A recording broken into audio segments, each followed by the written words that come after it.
तो ये जो होलिस्टिक अप्रोच की बात है, ये पहली बार भारत की एजुकेशन पॉलिसी में लाया गया है। और इस दृष्टि से होलिस्टिक अप्रोच यानी सिर्फ एक प्रकार की बात नहीं है, अनेक प्रकार से इनको देखा जाए। इसलिए मैं कहूंगा ये policy comprehensive, holistic and integrate approach है।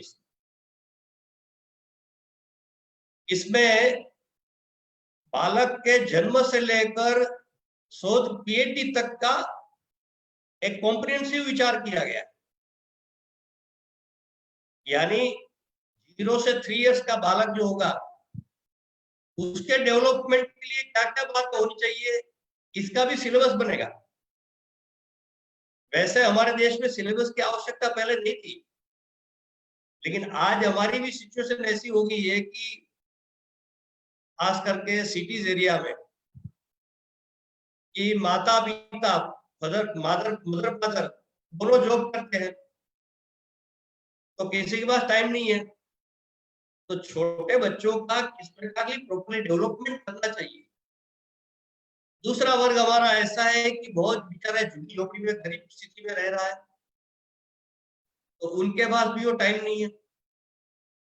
तो ये सबकी दृष्टि से 0 से 3 इयर्स में भी बच्चों के विकास के लिए क्या क्या बात होनी चाहिए, इसका भी एक गाइडेंस, मार्गदर्शन के लिए एक सिलेबस तैयार होगा।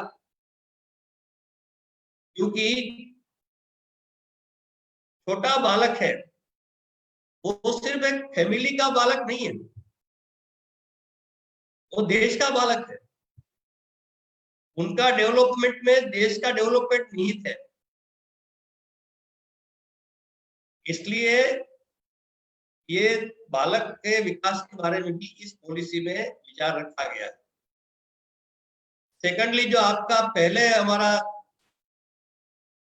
10+2 सिस्टम था, उसमें भी एक बड़ा चेंज किया है कि अभी 5+3+3+4 होगा। 5 यानी 3 ईयर से वो प्री प्राइमरी एजुकेशन होगा, पूर्व प्राथमिक शिक्षा। और फिर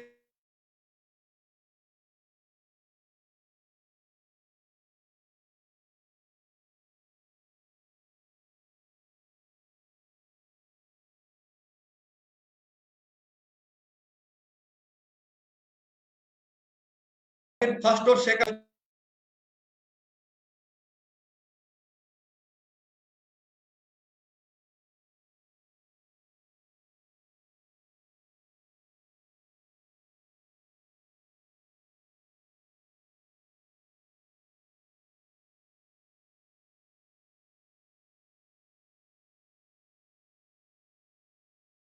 भाई साहब आपका म्यूट हो गया है माइक।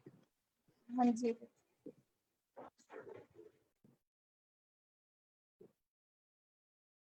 कैसे म्यूट हो गया? मैंने तो कुछ किया ही नहीं। चलो कोई बात नहीं। तो फिर थर्ड, फोर्थ और फिफ्थ के लिए एक अलग सेक्टर होगा। और फिर सिक्स्थ से आपको, जिसकी बात खलीद ने भी अभी की, कि वोकेशनल एजुकेशन स्टार्ट हो जाएगा। क्योंकि आज क्या है, हम लोगों को थियरी तो हम बहुत कुछ रटी रटाई पक्की कर लेते हैं, 95, 98, 100% मार्क्स भी आ जाता है। लेकिन प्रैक्टिकल लाइफ में हम जाते हैं तो फिर सक्सेस नहीं होते हैं, इंटरव्यू में फेल हो जाते हैं। क्यों? क्योंकि हमारे पास प्रैक्टिकल नॉलेज नहीं। गांधी जी ने भी एजुकेशन की दृष्टि से 3 डायमेंशन की बात की थी, 3 आयामों की, हैंड, हेड एंड हार्ट। तो हेड यानी अभी दिमाग की तो कसरत होती है हमारी शिक्षा में कुछ मात्रा में, लेकिन हार्ट और हैंड की बात बहुत कम है, तो है ही नहीं। हैंड का अर्थ क्या है कि हाथ से काम करना सीखे बच्चे, यही वोकेशनल एजुकेशन है। तो इसका 6 स्टैंडर्ड से ही आपको क्लास 6 से ही ये शुरू हो जाएगा। तो ये एक बहुत ही महत्वपूर्ण बात इसमें होगी। दूसरी बात क्या है कि वोकेशनल एजुकेशन की बात 86 की पॉलिसी में भी आई थी। हम भी जब स्कूल में थे तो वोकेशनल एजुकेशन कुछ स्टार्ट हुआ था, लेकिन उसका फॉर्मली इम्पोर्टेंस नहीं था, इसलिए कोई बच्चा या उसके पेरेंट्स वो नहीं चाहते थे। तो अभी जिसको आप कहेंगे एक्स्ट्रा करिकुलर एक्टिविटीज, को करिकुलर एक्टिविटीज जिसको हम कहते थे, चाहे स्पोर्ट्स हो, चाहे फिजिकल डेवलपमेंट की एक्टिविटीज हो, चाहे योग हो, चाहे संगीत हो, चाहे आर्ट्स हो, चाहे वोकेशनल एजुकेशन हो, ये सारा मेन स्ट्रीम में लाया जाएगा। यानी जो आप जिस प्रकार के इकोनॉमिक्स पढ़ते हैं या फिजिक्स पढ़ते हैं या इंग्लिश हिंदी पढ़ते हैं, इसी प्रकार ये फॉर्मल सब्जेक्ट होगा और उतना ही इंपॉर्टेंस होगा इसका। तो ये कॉम्प्रिहेंसिव अप्रोच है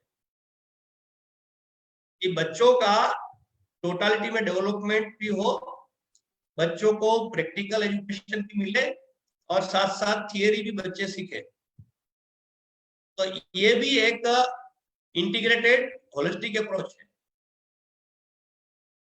और 8 क्लास के 6, 7, 8 क्लास के बाद जो इसको हम कहेंगे कि उच्च माध्यमिक, जिसको हायर सेकेंडरी भी, सीनियर सेकेंडरी भी कहते हैं, अलग अलग स्टेट में अलग अलग है उसका। तो उस लेवल पर फिर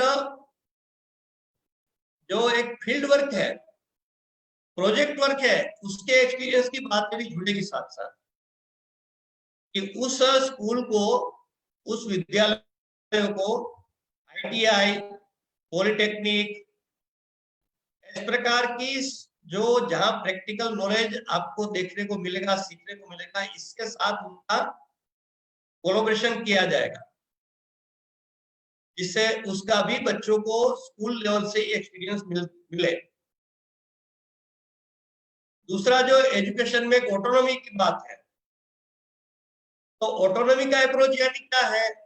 आजकल जो ऑटोनॉमी की बात चलती है, तो सिर्फ एक ही बात चलती थी, गवर्नमेंट, सरकार वो संस्थाओं को स्वायत्तता दे। ये तो एक है ऑटोनॉमी का एक एस्पेक्ट, लेकिन इतना ही ऑटोनॉमी नहीं है। कोठारी कमीशन में कहा था कि छात्रों की, स्टूडेंट्स की भी ऑटोनॉमी होनी चाहिए। तो ये 9th से 12th जो होगा, तो पहले जो हम साइंस, कॉमर्स, आर्ट्स इस प्रकार पढ़ते थे, तो उस प्रकार नहीं होगा अभी। इसके बदले आपको ये होगा कि आप कोई भी सब्जेक्ट आपकी इच्छा से आप चूज कर सकते हैं। अभी जैसे साइंस आप पढ़ रहे हैं, तो आप इकोनॉमिक्स नहीं पढ़ सकते हैं। आप कॉमर्स पढ़ते हैं, तो आप म्यूजिक नहीं पढ़ सकते। तो आपको सब्जेक्ट की ऑटोनॉमी मिलेगी। जो सब्जेक्ट आपकी इच्छा हो, वो सब्जेक्ट आप पढ़ पाएंगे। तो ये एक बहुत बड़ी ऑटोनॉमी की बात भी इस लेवल पर स्टार्ट होगी।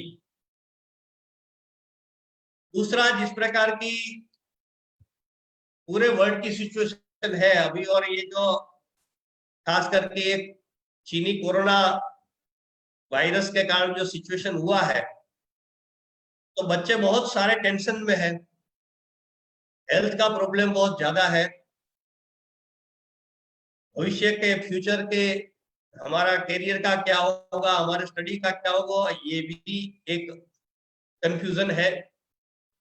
तो ऐसी सिचुएशन में बच्चों को अच्छा गाइडेंस, मार्गदर्शन मिले, इसलिए हर स्कूल में परामर्श केंद्र यानी काउंसलिंग सेंटर शुरू करने की बात भी इस पॉलिसी में कही गई है। तो इस प्रकार का एक जो होलिस्टिक डेवलपमेंट के लिए जो बात आवश्यक है, तो इसके लिए हमने 2 पॉइंट्स लास्ट अप्रैल से मैंने इनका देश भर में डिस्कशन शुरू किया है, स्कूल से यूनिवर्सिटी लेवल तक का, कि हेल्थ एजुकेशन और योग एजुकेशन ये कंपलसरी होना चाहिए। यानी कंपलसरी यानी उसकी एग्जाम सबके लिए कंपलसरी नहीं होनी चाहिए, लेकिन हेल्थ अवेयरनेस और योग प्रैक्टिकली लाइफ में बच्चे रेगुलर कर सके, इस प्रकार का उनका शिक्षण ट्रेनिंग, ये दोनों बात सभी बच्चों के लिए होनी चाहिए। तो अभी इस पॉलिसी में ये हेल्थ एजुकेशन के कॉन्सेप्ट को भी स्वीकार किया गया है, तो ये भी एक बहुत अच्छी बात इस पॉलिसी की है। दूसरा जो एग्जामिनेशन की बात है, तो वो आपका बोर्ड का एग्जाम का भी पैटर्न बदलेगा।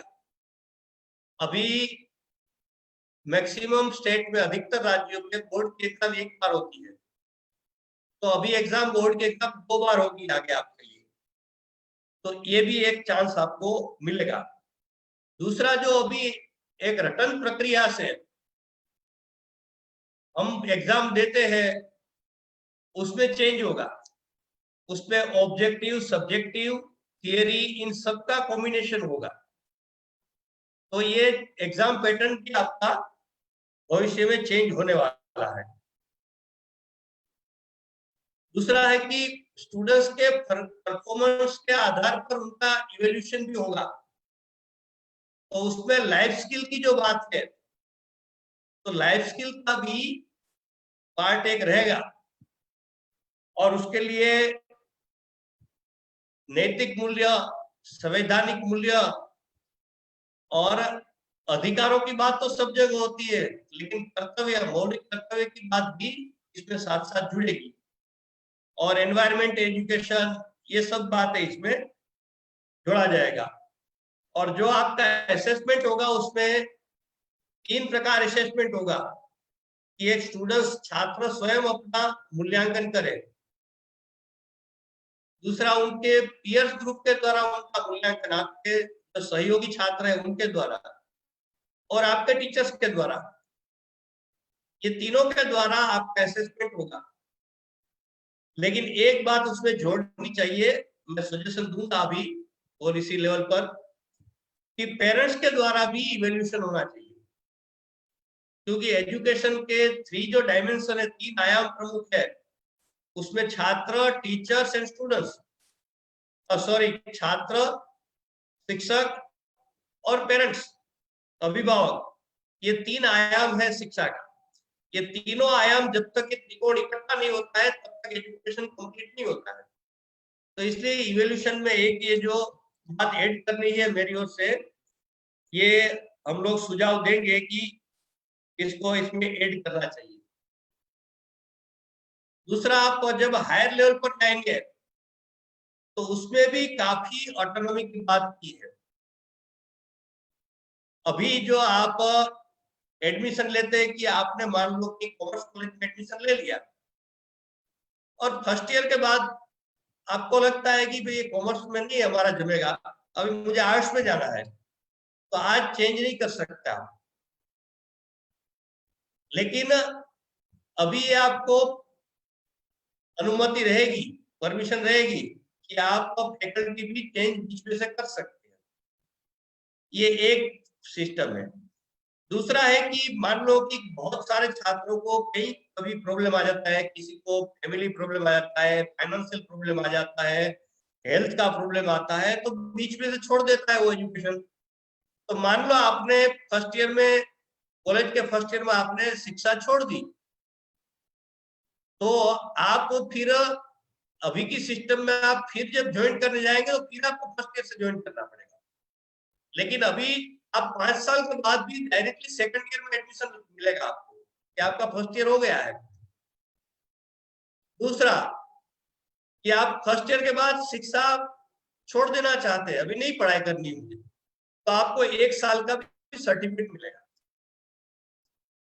2 साल, मान लो आपने इंजीनियर में एडमिशन लिया है, और 2 साल के बाद आप इंजीनियरिंग में पढ़ना नहीं चाहते हैं, छोड़ देना चाहते हैं, तो आपको डिप्लोमा का सर्टिफिकेट मिलेगा।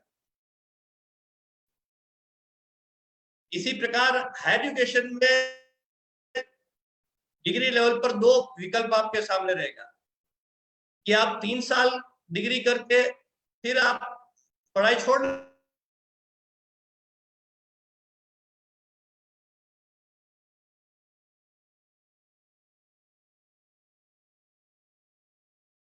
करना चाहते हो, आपको 3 साल पीजी करना चाहते हैं, रिसर्च करना चाहते हैं, तो आपको ऑनर्स करना पड़ेगा, वो 4 साल होगा। लेकिन 4 साल से आपका 1 साल बढ़ नहीं जाएगा। फिर आप 4 साल के बाद मान लो एमए करना चाहते हो, तो फिर 1 वर्ष में ही आपका एमए हो जाएगा। लेकिन आप एमए भी करना नहीं चाहते और आप 4 साल के बाद तुरंत रिसर्च करना चाहते हैं, तो आपको वो परमिशन होगी।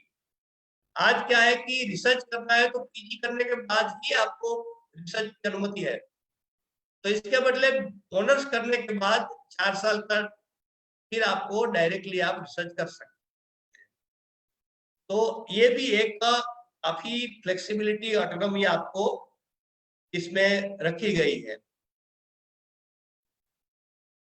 दूसरी बात है कि भाषा को, लैंग्वेज को भी बहुत इंपॉर्टेंस दिया गया है कि 5th तक अपनी लोकल भाषा में एजुकेशन होनी चाहिए, पॉसिबल हो तो 8th तक। तो ये मैं आप सब बच्चों से कहना चाहता हूं कि अपनी भाषा में ही पढ़ाई करनी चाहिए। यह साइंटिफिक अप्रोच है। वर्ल्ड लेवल पर जितने भी भाषा संबंधित रिसर्च हुए हैं, लैंग्वेज संबंधित जितना रिसर्च हुए हैं, सर्वे हुए हैं, वो सबका निष्कर्ष एक ही है कि शिक्षा तो अपनी भाषा में होनी चाहिए। और जो अपनी भाषा अच्छी तरह सीखता है, वो दुनिया की कोई भी भाषा बहुत अच्छी तरह सीख सकता है। आज क्या हो गया है, हमारे बच्चे केजी से इंग्लिश मीडियम में जाते हैं तो न इंग्लिश ठीक से सीखता है, न अपनी भाषा ठीक से सीखता है। मैं आपको बताऊं कि जो केजी से इंग्लिश मीडियम में पढ़ रहा है बच्चा और वो ग्रेजुएशन तक इंग्लिश मीडियम पढ़ता है, और कोई एक सब्जेक्ट ग्रुप में 12th तक इंग्लिश पढ़ा है, एक सब्जेक्ट की सिर्फ, और बाद में वो इंग्लिश मीडियम में उन्होंने कोर्स आगे एजुकेशन किया, तो ये दोनों में से किसका इंग्लिश अच्छा बेटर होगा? तो जिन्होंने सब्जेक्ट के रूप में इंग्लिश पढ़ा है उसका इंग्लिश बेटर होगा। वो इंग्लिश मीडियम के बच्चे रटी रटाई इंग्लिश बोल तो लेते थे, लेकिन इंग्लिश का नॉलेज उनके पास, इंग्लिश के ग्रामर की बात, ये सब उनका बहुत वीक होता है। जब अब्दुल कलाम जी नागपुर के धर्मपेट कॉलेज में एक लेक्चर था, उनका व्याख्यान था, तो उसके व्याख्यान के बाद क्वेश्चन आंसर नेचुरली होता है। तो एक बच्चे ने पूछा कि आप इतने अच्छे साइंटिस्ट कैसे बने? तो अब्दुल कलाम जी का रिप्लाई था, उत्तर था कि मैंने 12th तक की पढ़ाई मेरी मातृभाषा तमिल में ही की है, इसलिए मैं अच्छा वैज्ञानिक बना। तो अभी इंग्लिश मीडियम का इतना भ्रम फैलाया गया और इतना क्रेज क्रिएट किया गया है कि हर बच्चे को तो नहीं लगता है, माँ बाप को, पेरेंट्स को खासकर, कि हमारा बच्चा इंग्लिश मीडियम में पढ़ना चाहिए। केजी में बच्चा है 4 साल का, 3 साल का, तो बच्चा नहीं कहता है मुझे इंग्लिश मीडियम में जाना है, उसके पेरेंट्स ही डालते हैं। लेकिन ये मोस्ट अनसाइंटिफिक है और आपकी करियर के लिए भी अच्छा नहीं है। आप देश भर में सर्वे कीजिए, मैं तो कई सालों से पूरे देश में टूर करता हूँ, तो कोई एआईसीटी चेयरमैन है, कोई यूपी चेयरमैन है, कोई एनसीईआरटी के डायरेक्टर है, कोई साइंटिस्ट है, कोई बड़े बड़े इंडस्ट्रियलिस्ट है, ऐसे लोगों से मेरा मिलना होता है। तो मैं उनको 2 क्वेश्चन करता हूँ जब अच्छा संबंध हो जाते हैं थोड़े, तो कि आप कौन से मीडियम में स्टडी किया है और आप कौन से स्कूल में टीचिंग की पढ़ाई की है आपने। तो 99.99% का कॉमन रिप्लाई आता है, उत्तर होता है कि हम गवर्नमेंट स्कूल में पढ़े हैं और हम अपनी भाषा में पढ़े। 30 साल 40 साल पहले वो अपनी भाषा में सरकारी विद्यालय में, देश के बड़े एजुकेशनिस्ट है, आज देश के बड़े इंडस्ट्रियलिस्ट है, आज देश के बड़े साइंटिस्ट है, तो हम लोगों को क्या हो गया? तो ये जो साइंटिफिक अप्रोच है, कि शिक्षा तो अपनी भाषा में होनी चाहिए, इसलिए इसका भी इसमें उल्लेख किया गया है। तो ये भी बहुत एक अच्छी बात इस एजुकेशन सिस्टम में की गई है।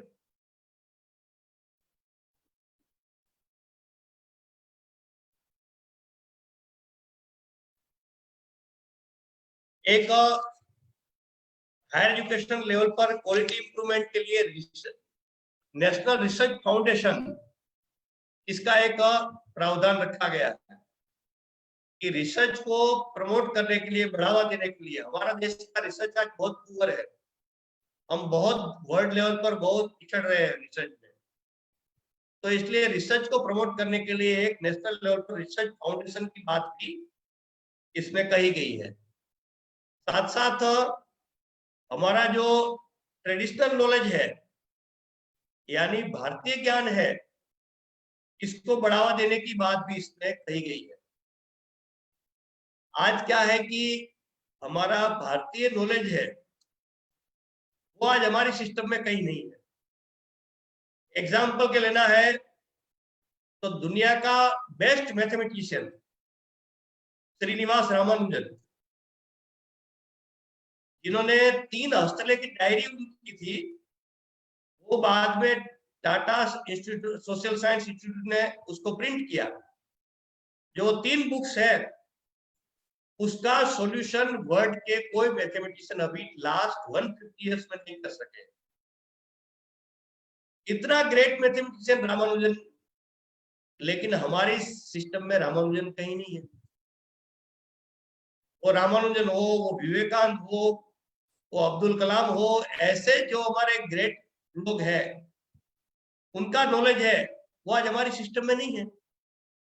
तो उसको भी, हमारा जो नॉलेज सिस्टम है भारत की, उसको भी एजुकेशन सिस्टम का एक पार्ट बनाने की बात साथ साथ कही है। साथ साथ मॉडर्नाइजेशन, हम आधुनिक युग में पिछड़ ना जाए, इसलिए ऑनलाइन एजुकेशन, ई कंटेंट, इनकी बात भी काफी अच्छी तरह से इसमें कही गई है। और ई कंटेंट अभी तक क्या है, मैक्सिमम इंग्लिश में होता है, अभी लोकल लैंग्वेज में ई कंटेंट की बात भी कही गई है। तो इस प्रकार की इस पॉलिसी में, ये मैंने जैसे कहा शुरू में कि ये policy comprehensive, integrated and holistic approach इस पॉलिसी में है। इसका कारण ये है कि इसमें महिलाओं के एजुकेशन के लिए, पिछड़े वर्ग एसटी, एसटी, ओबीसी और बैकवर्ड एरिया, ट्राइबल एरिया के एजुकेशन की बात, फाइनेंशियली वीक है उसकी बात, ऐसे सभी वर्गों के उत्थान के लिए, प्रमोशन के लिए भी इस सिस्टम में बात की गई है। साथ साथ फाइनेंशियली भी जीडीपी का 6% तक ले जाने की बात भी इसमें कही है। और जो प्राइवेट स्कूल मनमानी फीस ले रहे हैं उस पर कंट्रोल की भी बात इसमें कही गई है। तो इसलिए ये पूरा एक एजुकेशन जो ये पॉलिसी है वो होलिस्टिक, कॉम्प्रिहेंसिव, इंटीग्रेटेड अप्रोच इसलिए है इसमें। तो इस प्रकार की एक बहुत अच्छी पॉलिसी अपने सामने आई है, तो इसका हम लोगों ने स्वागत करना चाहिए। और मैं आप सबसे रिक्वेस्ट करता हूं कि भले आप सभी स्कूल के बच्चे हैं, लेकिन आप बहुत इंटेलिजेंट, इंटेलेक्चुअल बच्चे हैं और काफी एक्टिव है आप लोग, इसलिए तो इस प्रकार की एक्टिविटीज आप सब कर रहे हैं। तो आप लोगों ने भी पॉलिसी का स्टडी करना चाहिए और पॉलिसी का स्टडी करके उस पर डिस्कशन भी आयोजित करने चाहिए, उसमें पार्टिसिपेट भी करना चाहिए। और इस पॉलिसी में इम्प्लीमेंटेशन लेवल पर हमारा रोल क्या है, ये भी हमने आइडेंटिफाई करना चाहिए। तो पॉलिसी सक्सेस तभी होगी, नहीं तो कितनी भी अच्छी पॉलिसी आ जाए लेकिन इम्प्लीमेंटेशन वीक होगा तो फिर कोई इसका पॉजिटिव रिजल्ट नहीं होगा। तो इसलिए इम्प्लीमेंटेशन में सबका रोल है, टीचर्स का रोल है, पेरेंट का रोल है, स्टूडेंट्स का रोल है, गवर्नमेंट का रोल है, ब्यूरोक्रेसी का रोल है, एजुकेशनिस्ट का रोल है। तो ये सभी लेवल पर इम्प्लीमेंटेशन पर डिस्कशन होना चाहिए। तो इस दृष्टि से कि आप लोग भी इस पॉलिसी का स्टडी करिए और इस पर डिस्कशन भी आयोजित करिए, चर्चा आयोजित करिए, और फिर इम्प्लीमेंटेशन पार्ट में हम लोगों ने क्या क्या करना है, इस पे से जो जो आपके मन में क्वेश्चन खड़े होंगे, क्वेरी होगी, इसकी भी डिस्कशन लोगों से करनी चाहिए कि जिसके आपका जो प्रश्न मन में है उसका सॉल्यूशन भी आपको मिले। और इसमें किसी बात पर आपकी असहमति है, आप कन्विंस नहीं है, तो वो भी कहना चाहिए, कोई प्रॉब्लम नहीं है। कोई भी बात है तो उसमें हमारी 100% सहमति नहीं होती है, तो इस पर भी हम चर्चा कर सकते हैं, क्योंकि हम डेमोक्रेसी में है, लोकतंत्र में जी रहे हैं। तो आप अपने स्कूल में आपके प्रिंसिपल, आपके टीचर्स को भी कहिए कि अभी ऑनलाइन एजुकेशन चल रहा है, तो कहीं ऑनलाइन पॉलिसी पर भी चर्चा आयोजित करिए। आप होना चाहिए। आज क्या है, हमारी सिस्टम के कारण आदत हो गई है। तो कल ही हमारे प्रोफेसर मित्र है, इनके बेटे से रात को इनके घर में फोन किया था, तो मैंने कहा क्या कर रहा है बेटा, तो कि वो पढ़ाई कर रहा है, स्टडी कर रहा है। तो उन्होंने कहा आपसे बात कराता हूँ, तो बात करते करते उन्होंने कहा कि भाई साहब ये कुछ करिए ना कि हमको कंटिन्यूस 5-5 लेक्चर हुए हैं। अभी 5-5 लेक्चर कंटिन्यूस हो गए ऑनलाइन, तो बच्चा में आएगा ही आएगा, बच्चों को हेल्थ के प्रॉब्लम क्रिएट होगी। तो ये सिर्फ लेक्चरबाजी होगी है ना, वो बहुत खतरनाक चीज है। तो ये पैटर्न चेंज करने की बात इस पॉलिसी में आई है, लेकिन पॉलिसी में आ गई, अगर टीचर्स, प्रिंसिपल ये पैटर्न चेंज नहीं करेंगे तो क्या होगा। अभी गाइडलाइन दी है एमएचआरडी ने, लेकिन फिर भी स्कूल उसका नहीं इम्प्लीमेंट कर रहे हैं, तो हर स्कूल में एमएचआरडी के अधिकारी नहीं जाएंगे देखने के लिए। तो इसलिए आप भी इस पे एक्टिवली अपना रोल करिए, टीचर्स के सामने, प्रिंसिपल के सामने क्वेश्चन खड़े करना, इससे डरना नहीं चाहिए, संकोच नहीं करना चाहिए। और आपका तो अभी बड़ा अच्छा ऑर्गेनाइजेशन बन गया है, इसलिए और आप तो स्ट्रॉन्ग हो गए हैं।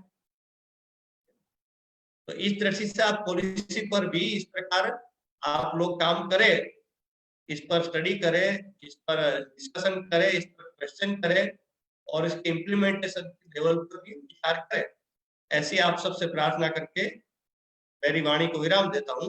आपने मुझे बुलाया और आपके सामने कुछ विचार रखने का अवसर दिया मुझे, इसलिए ललित सहित आप सभी आयोजकों का और सभी विद्यार्थियों का बहुत बहुत धन्यवाद। धन्यवाद भाई साहब। ये जैसा अभी आपने हमें बताया कि हम न्यू एजुकेशन पॉलिसी पर हमें गोष्ठियां जो हैं पूरे देश में आयोजित करनी चाहिए। कुछ इसी प्रकार की चीज हम लोग सोच भी रहे हैं कि जो अपनी हमारी अलग-अलग राज्यों की जो यूनिट हैं, वहां पर हम स्कूल, टीचर्स, पेरेंट्स और सारे छात्रों के साथ मिलकर एनईपी जो न्यू एजुकेशन पॉलिसी है, उसके ऊपर डिस्कशंस आयोजित करें पूरे देश में, जो हम लोग अभी आने वाले माह में करने की प्लानिंग कर रहे हैं। साथ ही साथ हम यह भी देखते हैं, जैसा आपने इम्प्लीमेंटेशन की बात करी कि देश के जो चुनिंदा अर्बन सेंटर्स हैं जैसे कि दिल्ली या मुंबई, वहां पर वोकेशनल एजुकेशन की बात फिर भी हमारी छठी के बाद पॉसिबिलिटी नजर आती है। परंतु जो अधिकतम क्षेत्र हैं, वहां पर जो स्कूल हैं, वहां पर कहीं ना कहीं इम्प्लीमेंटेशन में वोकेशनल एजुकेशन के लिए हमें एक कमी नजर आती है। तो हम यह सोच रहे हैं कि अगर जब हम गोष्ठियां आयोजित करें, तो जैसा कि आप हमेशा कहते हैं कि हम सिर्फ और सिर्फ समस्याओं की बजाय हम लोग उनके सॉल्यूशंस पर भी, कि कैसे स्कूली छात्रों का क्या रोल हो सकता है, किस प्रकार वह इम्प्लीमेंटेशन में आगे बढ़कर ये जो सरकार है उसकी नीति में इसके इम्प्लीमेंटेशन में सहायता कर सकती है, उसके ऊपर काम करने की हम लोग सोच रहे हैं। और इसमें हमें आपके मार्गदर्शन की पूरी आवश्यकता होगी कि किस प्रकार हम स्कूलों में और पहुंच पाए, किस प्रकार और स्कूलों को, क्षेत्रों को हम अपने तरफ से जोड़ पाए। अभी वर्तमान में हमारे साथ 150 से अधिक शहरों से 20,000 से अधिक छात्र जो हैं जुड़े हुए हैं, जो इस सेशन के बाद और धीरे-धीरे हम लोगों की जो रीच है वो बढ़ रही है। तो हम यही कोशिश करेंगे कि कैसे जो-जो आपने हमें रास्ते आज दिखाए हैं, उनके ऊपर अभी आने वाले माह में हम चलकर कैसे और स्कूली छात्रों को हाँ जी भाई साहब, कैसे और स्कूली छात्रों को आपस में हम जोड़कर इन चीजों को जो आपने मार्ग दिखाया है उसको हम चरितार्थ कर सकें। कुछ प्रश्न हैं 2-3, अगर आपकी आज्ञा हो तो हम वह प्रश्न ले लें भाई साहब। हाँ जी, हाँ जी। हाँ, करिए पहला जरूर। प्रश्न हाँ जी, गीतांश जी कृपया अपना प्रश्न पूछ लीजिए।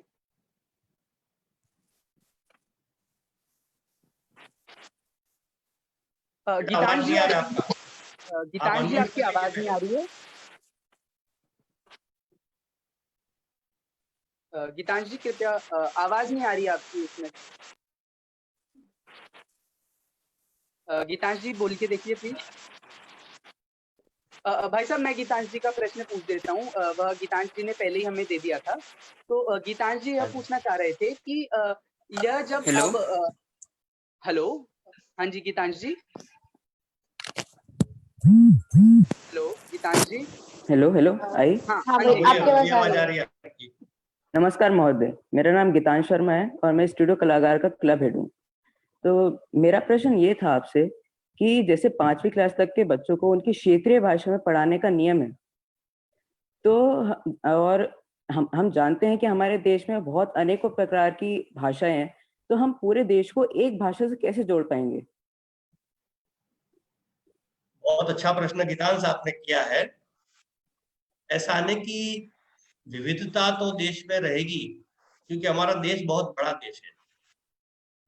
जैसे यूरोप कंट्री के जो देश है ना, उससे हमारे स्टेट बड़े हैं। तो इसलिए देश में विविधता है, लेकिन उसमें भाषा के रूप में जोड़ने के लिए एक हिंदी भाषा हमारे लिए देश के लिए है कि वो हम सबको जोड़ सकती है। जैसा आज आप कई राज्यों के 20,000 बच्चे इसमें पार्टिसिपेट कर रहे हैं, लेकिन हम इंटरेक्शन हिंदी में कर रहे हैं। तो ये कॉन्टेक्ट लैंग्वेज अथवा संपर्क भाषा जिसको कह सकते हो, वो हमारी हिंदी हमारे लिए है। तो इसमें क्या है कि भाषा, खान पान, ये सब अलग अलग होंगे सबके। एक स्टेट में भी डिफरेंस होते हैं। जैसे गुजरात का एग्जांपल मैं आपको दूं कि गुजरात में जो कच्छ एरिया है, वो कच्छ की लैंग्वेज ऐसी है कि गुजरात के भी दूसरे हिस्से का व्यक्ति बराबर नहीं समझ सकता वो लैंग्वेज। लेकिन इससे कोई आपस में उनका झगड़ा नहीं है, वो सब एक गुजरात के ऐसे ही थे। जो हमारा कुंभ मेला होता है देश में, चाहे नासिक में होता है, चाहे प्रयाग में होता है, हरिद्वार में होता है, तो देश भर के करोड़ों लोग वहां इकट्ठे होते हैं।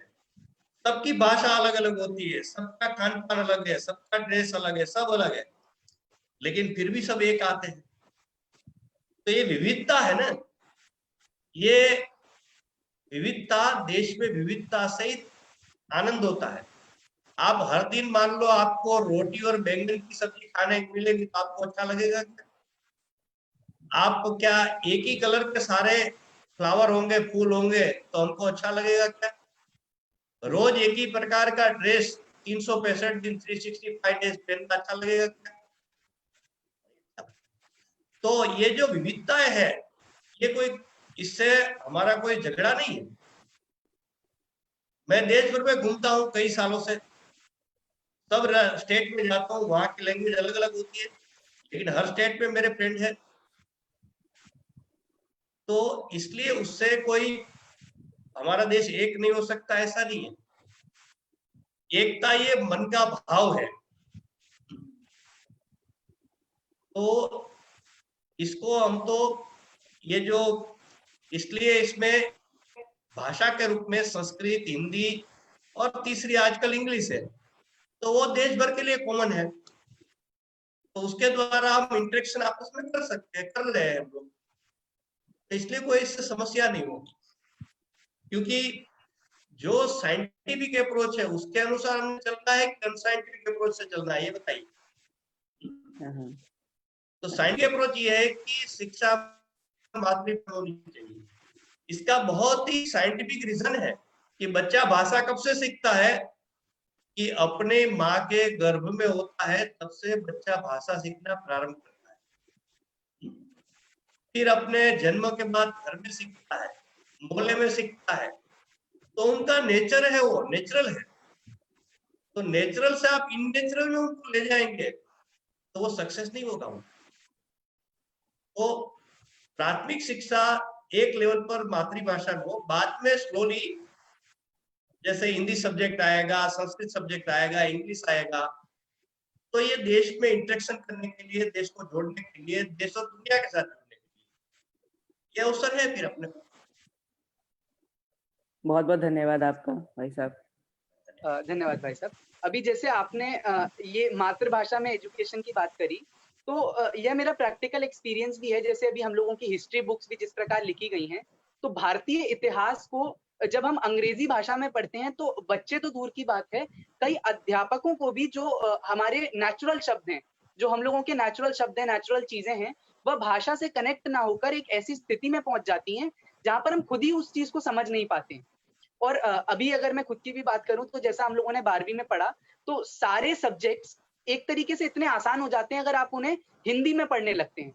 और मैंने खुद मतलब जो हमारी मातृभाषा है, और मैंने खुद इस बार अपनी 12वीं के सब्जेक्ट सारे की सारे अपने इंग्लिश मीडियम होने के बावजूद अपनी मातृभाषा में पढ़े, मातृभाषा में ट्रांसलेट करे। और इसके साथ साथ जब अपने मित्रों को पढ़ाया, तो उन सबका रिजल्ट अचानक से कई गुना बढ़ गया एक माह के अंदर, जिसमें जब बच्चों ने अपनी मातृभाषा में पढ़ाई करनी शुरू करी। अब इसी के साथ मैं अगले प्रश्न की ओर बढ़ना चाहूंगा, जो अनुष्का खत्री जी का है। अनुष्का खत्री जी, कृपया अपना प्रश्न। नमस्कार महोदय, मैं Anushka Khatri, club head studio whorls. का प्रश्न ये है कि भारत के विद्यालयों में व्यावसायिक आवाज आ रही है मेरी? आवाज आ रही है मेरी? हाँ जी, हाँ जी।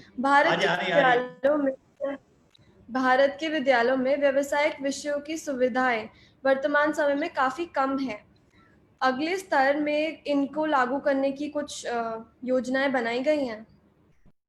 ऐसा है कि अभी तो ये पॉलिसी डिक्लेयर हुई है। पॉलिसी डिक्लेयर होने के बाद इसका इम्प्लीमेंटेशन का, क्रियान्वयन का पूरी योजना प्लान बनेगा। तो मैं कल ही बात कर रहा था, तो मैंने कहा कि पहले स्टेट लेवल पर एक कमेटी बननी चाहिए इसके लिए, कि जो इसका क्रियान्वयन, इम्प्लीमेंटेशन स्टेट लेवल पर कैसे करना है वो प्लान करेगा। फिर यूनिवर्सिटी लेवल पर बनना चाहिए, फिर कॉलेज लेवल पर, स्कूल लेवल पर, ऐसे सभी लेवल पर इम्प्लीमेंटेशन का प्लान बनाना पड़ेगा, तभी ये सक्सेस होगा। तो इसलिए इमीडिएट नेक्स्ट ईयर से नहीं हो जाएगा, क्योंकि प्लान इम्प्लीमेंट करने में समय लगता है थोड़ा। दूसरा क्या है कि जितना संसाधन चाहिए हमको, उसका भी कुछ प्रॉब्लम है हमारे देश में, खासकर गवर्नमेंट स्कूल में, तो उसका भी व्यवस्थाएं करनी पड़ेगी। तो इसलिए एकदम तुरंत इस साल से इम्प्लीमेंट होगा ऐसा नहीं होगा, थोड़ा समय लगेगा उसमें इम्प्लीमेंट। धन्यवाद, धन्यवाद भाई साहब। अभी जैसा आपने बताया इम्प्लीमेंटेशन से रिलेटेड, तो इसमें हम लोगों ने भी मतलब कुछ चीजें हम लोग सोच रहे हैं कि किस प्रकार छात्र जो हैं वो खुद आगे बढ़ आकर अपने खुद के लिए अपॉर्चुनिटीज बना सकें। तो कुछ इसी मॉडल पे हम लोग काम कर रहे हैं, जिसपे हमें आपके नेतृत्व की आवश्यकता होगी कि किस प्रकार हम छात्रों को ही आगे बढ़ाकर जो इंटर्नशिप्स है खुद ही के अंदर वो इंटर्नशिप्स कर सकें। और जैसा कि नीति कहती है कि लोग जॉब ढूंढने वाले ना बनकर जॉब बनाने वाले बन सकें, उसी प्रकार कुछ हम लोग भी सोच रहे हैं।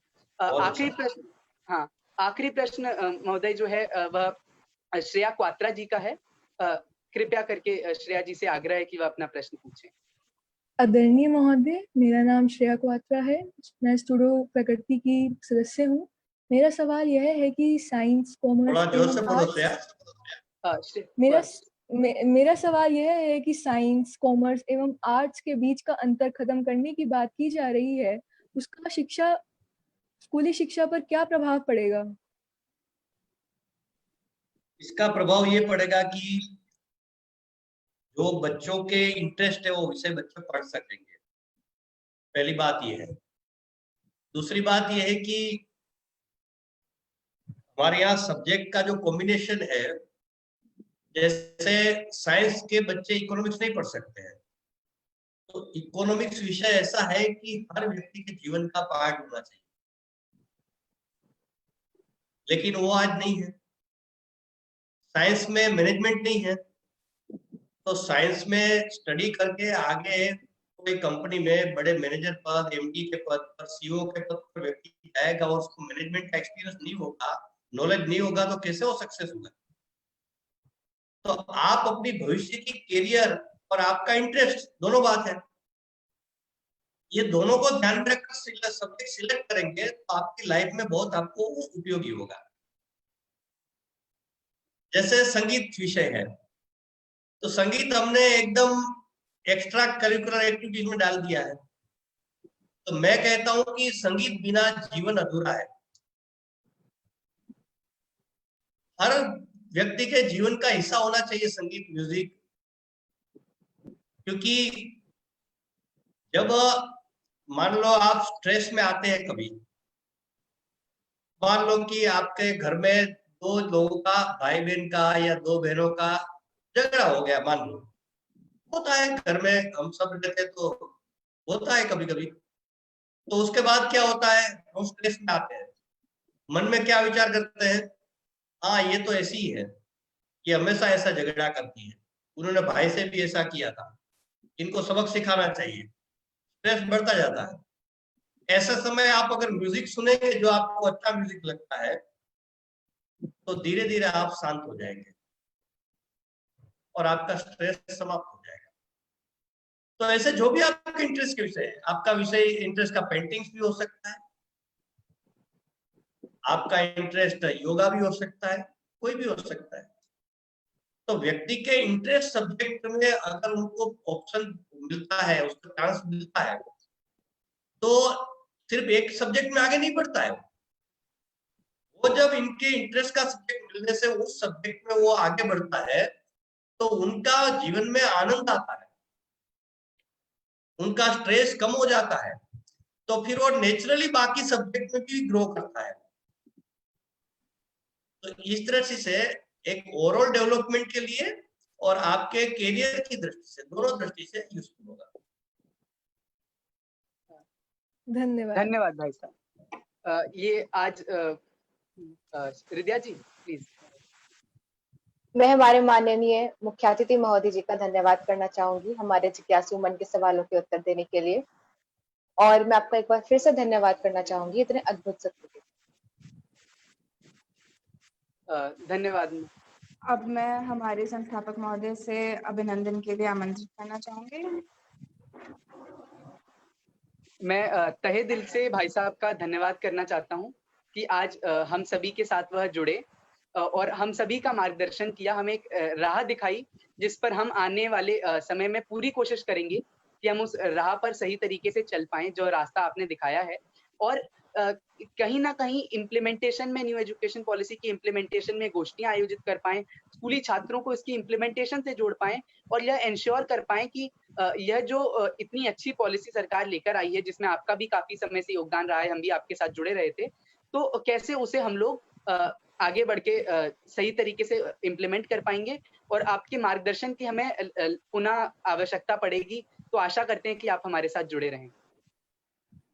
धन्यवाद। हाँ जी भाई साहब। दो विषय पर हमने काम करना चाहिए। हाँ एक ये पॉलिसी और formal education, school, college, university level पर क्या काम करना है, जब जहाँ है हम वहाँ।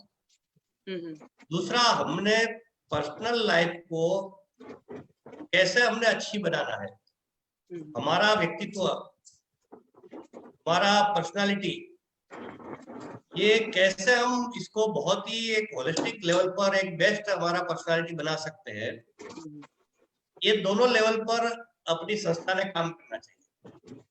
और ये दोनों का प्लान अपने पास है, इनके सिलेबस है, सब अपने पास है।